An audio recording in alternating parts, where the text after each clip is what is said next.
सुबह का समय था, लेकिन वो आम सुबह नहीं थी। वो ऐसी सुबह थी जिसमें जल्दबाजी नहीं होती, जिसमें सूरज भी धीरे-धीरे चलता है और हवा भी बिना आवाज़ किए सबको जगा देती है। वृंदावन की मिट्टी आज कुछ ज़्यादा ही खुशबू दे रही थी। कच्चे रास्ते अभी गीले थे, पेड़ों की पत्तियों पर ओस चमक रही थी और उसी शांति के बीच एक छोटा सा घर था, जहाँ समय मानो रुक गया हो।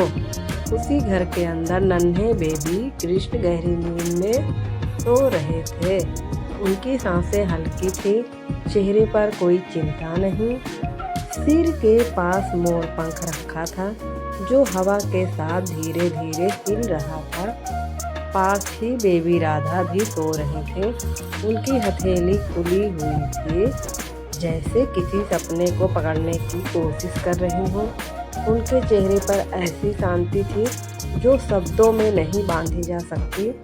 सूरज की पहली किरण खिड़की से अंदर आई, फर्श पर पड़ी, दीवार से फिसली और फिर कृष्ण के चेहरे को छू गई। कृष्ण ने हल्की सी करवट बदली, आंखें आधी खोली, फिर पूरी, और कुछ पल तक बस छत को देखते रहे। फिर उनकी नज़र धीरे धीरे राधा की ओर गई और वो मुस्कुरा दिए। राधा ने जैसे महसूस कर लिया, उन्होंने भी आंखें खोली। दोनों की नज़र मिली। कोई शब्द नहीं, कोई सवाल नहीं, बस वो पल काफ़ी था। कृष्ण उठ बैठे, राधा भी। दोनों के पैर जमीन को छूते हैं। ठंडक महसूस होती है, जैसे धरती खुद सुप्रभात कह रही हो। कृष्ण कमरे में नज़र दौड़ाते हैं। कोने में रखा छोटा सा बैग देखते हैं और उसी पल उनकी आंखों में चमक आ जाती है। राधा समझ जाती हैं। दोनों बैग खोलते हैं। कृष्ण पानी की बोतल रखते हैं, राधा थोड़े से फल। कृष्ण फिर झांकते हैं, फिर राधा की ओर देखते हैं। राधा हंस देती हैं और एक छोटा सा कपड़ा भी रख देती हैं। दरवाज़ा खुलता है। घर के बाहर की दुनिया धीरे धीरे सामने आती है। गांव जग चुका था। कहीं से बर्तन की आवाज़, कहीं से गाय की रंभाहट, कहीं से बच्चों की आवाज़।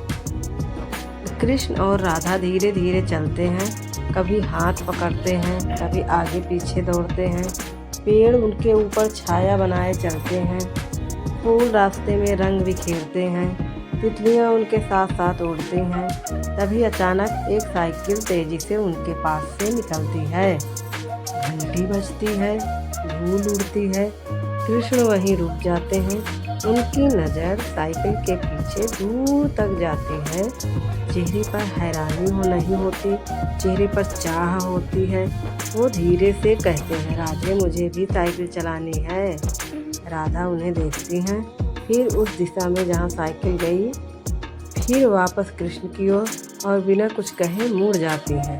दोनों जानते हैं अब रास्ता बदल चुका है। दुकान छोटी होती है, लेकिन सपने बड़े। अंदर साइकिलें खड़ी हैं, कुछ पुरानी, कुछ नई। एक साइकिल सबसे अलग चमक रही है।